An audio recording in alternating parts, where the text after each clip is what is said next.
ಕೊಡಗು ಧ್ವನಿ digital media, ಇದು ಕೊಡಗಿನ #1 ಯೂಟ್ಯೂಬ್ ಚಾನಲ್.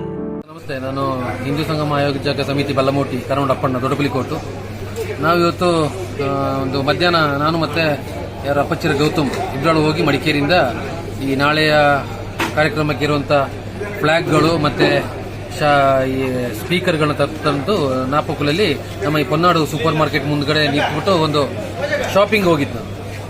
ಆವಾಗ ಒಂದು 5 ಜನ ಆಲ್ಟೋ ಕಾರಲ್ಲಿ ಬಂದುಬಿಟ್ಟು, ನೀವ್ಯಾಕೆ ಈ ಫ್ಲಾಗ್ ಕಟ್ಟಿದ್ದು ಪಿಕಪ್ ಮೇಲೆ, ನೀವ್ಯಾಕೆ ಇದು ಸೌಂಡ್ ಬಾಕ್ಸ್ ಹಿಡ್ಕೊಂಡು ಮಾತಾಡ್ತಿರೋದು ಅಂತ ಹೇಳ್ಕೊಂಡು ಜೊರೆ ಮಾಡಿದ್ರು. ಮತ್ತೆ ನಾವು ಅವ್ರ ಜೊತೆ ಮಾತು ಬೆಳೆಸಿ ಏನೋ ಆಯ್ತು, ನಮ್ಮ ಹುಡುಗರೆಲ್ಲ ಬಂದ್ರು, ಸ್ವಲ್ಪ ಅವ್ರ ಬಾಡಿಗೆ ಹೋದ್ರು. ಮತ್ತೆ ನಾನೇನು ಕೆಲವೊಂದು ಥಿಂಗ್ಸ್ ತರಕ್ಕೆ ನಾನು ಮೇಲೆ ಶಾಪಿಗೆ ಹೋಗಿ ಬರೋಷ್ಟರಲ್ಲಿಗೆ ಅಪ್ಪಚ್ಚಿರ ಗೌತಮ್ ಮೇಲೆ ಒಂದು 5 ಜನ ಮುಸ್ಲಿಂ ಹುಡುಗರು, ಒಬ್ರು ಕತ್ತಿ, ಒಬ್ಬನ ಹತ್ರ ಬೇಸ್ಬಾಲ್ದು ಸ್ಟಿಕ್, ಇನ್ನೊಬ್ಬನ ಹತ್ರ ಒಂದು ಕತ್ತಿ ದೊಣ್ಣೆ ಏನು ಹಿಡ್ಕೊಂಡು ಆ ಕೆಳಗೆ ಹಾಕೊಂಡು ಅದೇ ಹುಡುಗರು ಹೊಡಿತಿದ್ದಾರೆ. ಹೊಡೆಯುವಾಗ ಒಬ್ಬಂದು ನಮ್ಮ ಅಪ್ಪಚ್ಚಿರ ಗೌತಮ್ ಇಲ್ಲಿಂದ ಇಲ್ಲಿ ತನಕ ಓಪನ್ ಆಗಿದೆ. ಅದಕ್ಕೆ ನಾವು ಇವಾಗ ಏನು ಮಾಡಿದ್ವಿ ಅಂತ ಹೇಳಿದ್ರೆ, ಅವ್ರು ಎಸ್ಕೇಪ್ ಆಗಿದ್ದಾರೆ ಇಬ್ಬರು ಹುಡುಗರು. ಮತ್ತೆ ನಾವು ನಮ್ಮ ಅಪ್ಪಚ್ಚಿರ ಗೌತಮನ ಹಾಸ್ಪಿಟಲ್ಗೆ ಸೇರ್ತಿದ್ದೀವಿ. ಮತ್ತೆ ರಸ್ತೆ ತಡೆ ಮಾಡಿದೀವಿ ನಮ್ಮ SP ಬರಬೇಕು ಅಂತೇಳಿ. ಈಗ SP ಅವರು ಬಂದಿಲ್ಲ, ಅವ್ರ ಬದಲು ಅನೂಪ್ ಮಾಧವ್ ಬಂದಿದ್ದಾರೆ. ಈಗ ಸಂಬಂಧಪಟ್ಟ ಇಲಾಖೆಯವ್ರ ಜೊತೆ ಮಾತಾಡ್ಬಿಟ್ಟು ಮುಂದಿನ ಏನು ಅವರು ಕ್ರಮ ತಗೊಳ್ಕೊಂತಾರೆ ಹೇಳಿದ್ದಾರೆ, ನಮಗೆ ಭರವಸೆ ಕೊಟ್ಟಿದ್ದಾರೆ. ಅದ್ರ ಮೇಲೆ ನಾವು ಇವಾಗ ಈ ರಸ್ತೆ ತಡೆಯನ್ನ ಮುಂದುವರಿಸಿದೀವಿ. ಈಗ DSP ಬರ್ತಾರಂತೆ, ಅವ್ರು ಬಂದ ಮೇಲೆ ಮುಂದಿನ ಕ್ರಮ ತಗೊಳ್ಳಿ. 307ಗೆ ಈಕ್ವಲೆಂಟ್. ಬೇಕಾದ್ರೆ ಯಾರಾದ್ರೂ ಗೂಗಲ್ ಮಾಡಿ.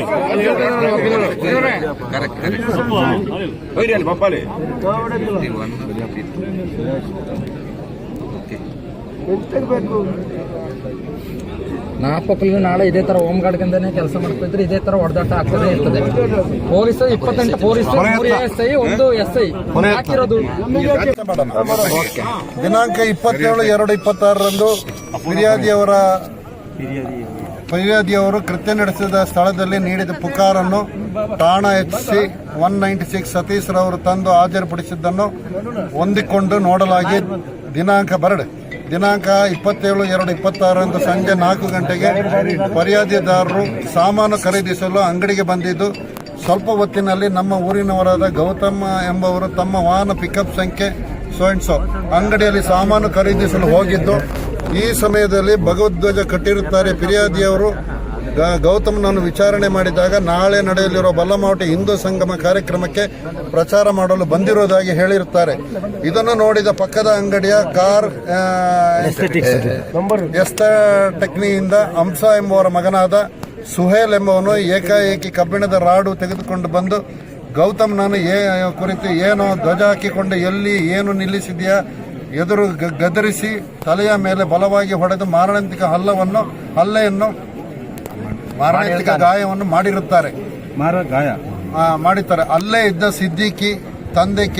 ಇಸ್ಮಾಯಿಲ್ ಎಂಬುವರ ಈ ಸುಳ ಮಗನನ್ನು ಕಡಿ ಮತ್ತು ಕೊಲ್ಲು ಎಂದು ಕೂಗುತ್ತಾ ಬಂದು ಬೇಸ್ ಬಾಲ್ ಬ್ಯಾಟ್ನಿಂದ ಗೌತಮನ ಕೈಗೆ ಹೊಡೆದು ಇವನನ್ನು ಸಾಯಿಸಬೇಕೆಂದು ಕೂಗಿದ ಸಮಯದಲ್ಲಿ ಮೊಹಮ್ಮದನ ಮಗ ನಾಪಿ P ಎಂಬವನು ಬಂದು ಇವನನ್ನು ಸಾಯಿಸಬೇಕು ಎಂದು ಕೈಯಲ್ಲಿಂದ ಪಂಚಿನಿಂದ ಗುದ್ದಿ ಕೊಲ್ಲಲು ಪ್ರಯತ್ನ ಮಾಡಿದ. ಈ ಪಂಚನ್ನು ರಾಶೀದ್ PA ಎಂಬವನು ಅಂಗಡಿಯಿಂದ ತಂದುಕೊಟ್ಟು ಗೌತಮನನ್ನು ನಾಯಿ ಎಂದು ಕೂಗಿದ. ಇಷ್ಟರಲ್ಲಿ ನಾವುಗಳು ಕೆಲವು ಜನ ಸೇರಿ ಬಿಡಿಸಿದೆವು.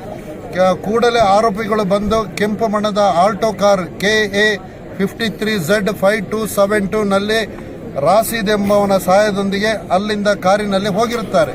ಇವರುಗಳು ಉದ್ದೇಶಪೂರ್ವವಾಗಿ ಕೊಲೆ ಮಾಡುವ ಉದ್ದೇಶದಿಂದ ಮಾರಕಾಸ್ತ್ರಗಳನ್ನು ತಂದು ತಲೆ ಮತ್ತು ಮೈ ಮೇಲೆ ಹೊಡೆದಿರುವ ಆರೋಪಿಗಳ ಮೇಲೆ ಕಾನೂನು ರೀತಿ ಕ್ರಮ ಕೈಗೊಳ್ಳಬೇಕೆಂದು ಇದು ನಾವು ಕೊಟ್ಟ ಪುಕಾರು. ಆ 4 ಜನರಲ್ಲಿ ನಮ್ಮ ಅನೂಪ್ ಸರ್ ಅವರ ನಂಬಿಕೆ ಮೇಲೆ ನಾನು ಹೇಳ್ತಾ ಇದ್ದೀನಿ, ಒಬ್ಬನನ್ನು ಅರೆಸ್ಟ್ ಮಾಡಿದಾರಂತೆ. ಇನ್ನು 3 ಜನರನ್ನು ನಾಳೆ ಮಧ್ಯಾಹ್ನದವರೆಗೆ ಟೈಮ್ ಕೊಡೋಣ. ನಾಳೆ ಮಧ್ಯಾಹ್ನಕ್ಕೆ ನಾಳೆ ನಮ್ಮ ಸಮಾವೇಶ ಇದೆ. ಸಮಾವೇಶದಲ್ಲಿ ಎಲ್ಲರೂ ತಮ್ಮ ತಮ್ಮ ವಾಹನಗಳಲ್ಲಿ ಬಂದು ನಾಪೋಕಲ್ ಸ್ಟೇಷನ್ಗೆ ಮುತ್ತಿಗೆ ಹಾಕೋಣ. ಎಲ್ಲರೂ ಬರಬೇಕು, ಇಲ್ಲಿ ಸಮಸ್ತ ಹಿಂದೂಗಳು ಬೇಕು. ನಮ್ಮಲ್ಲಿ ದೇವರಾಣಿಗೂ ರಾಜಕೀಯ ಇಲ್ಲ, ನಮಗೆ ಹಿಂದೂಗಳ ರಕ್ಷಣೆ ಆಗಬೇಕು. ಎಲ್ಲರೂ ಬನ್ನಿ ಬಂಧುಗಳೇ.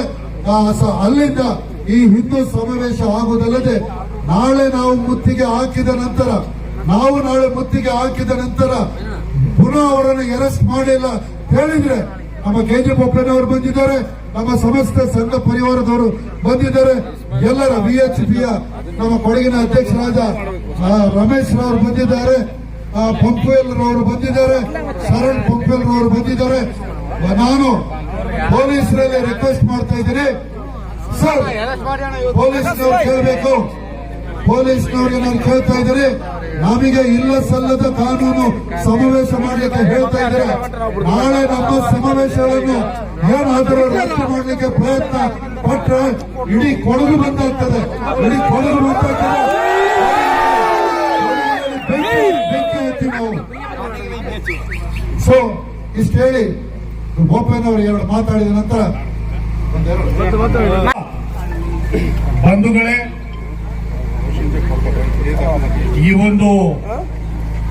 ಇವತ್ತೇನು ಈ ಹೊತ್ತಿನಲ್ಲಿ ನಾವು ಸೇರ್ಬೇಕು, ನಮ್ಮ ರಕ್ಷಣೆಯನ್ನ ನಾವೇ ಮಾಡಬೇಕು ಅನ್ನೋ ಪರಿಸ್ಥಿತಿ ಬರ್ತದೆ ಅನ್ನುವಂಥದ್ದು ಎಲ್ಲರಿಗೂ ಗೊತ್ತಿದ್ದ ವಿಚಾರ. ಅದೇನೇ ಇರಲಿ, ಇವತ್ತು ಬಹುಶಃ ಬಹಳ ನೋವಿಂದ ಹೇಳಬೇಕಾಗ್ತದೆ, ಎಲ್ಲ ಪೊಲೀಸ್ ಸ್ಟೇಷನ್ಗಳು ಇವತ್ತು ಕಾಂಗ್ರೆಸ್ ಕಚೇರಿಗಳಾಗಿದ್ದಾವೆ.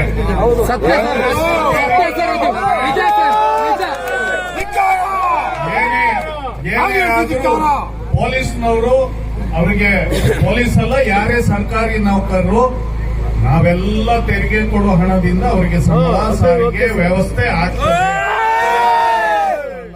ಕಾನೂನು ಇದೆ, ನೀವು ಕಾನೂನಂತೆ ಕೆಲಸ ಮಾಡಿ. ಅದ್ಯಾರೋ ಮೇಲೆಯಿಂದ ಕೂತ್ಕೊಂಡು ಯಾರೋ MLA ಅಂತೆ ಮತ್ತೊಬ್ಬ ಅಂತೆ, ಇಲ್ಲಿ ಎಲ್ಲ ಪಾಳೆಗಾರಿಕೆಗಳು ಎಲ್ಲ. ನಿಮ್ಮ ನಾಪಕ್ಕಲ್ಲಿ ಒಬ್ಬ ಪಾಳೆಗಾರ ಇದ್ದಾನೆ, ಕಾಂಗ್ರೆಸ್ ಅಧ್ಯಕ್ಷ.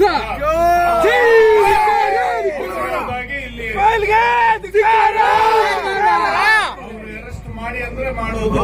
ಮತ್ತೆ ಏನೇ ಸರ್, ನಾವು ವಿರೋಧ ಪಕ್ಷದವರು ಯಾರೇ ಇರಲಿ, ನಾನು ಆ ಪಾರ್ಟಿ ಈ ಪಾರ್ಟಿ ಅಂತ ಹೇಳಲ್ಲ, ಏನಾದ್ರೂ ಟೀಕೆ ಮಾಡಿದ್ರೆ ಎಲ್ಲದಕ್ಕೂ ಸುಮೋಟೋ ಕೇಸ್, ಪೊಲೀಸ್ನವ್ರಿಗೆ ಕಂಪ್ಲೇಂಟ್.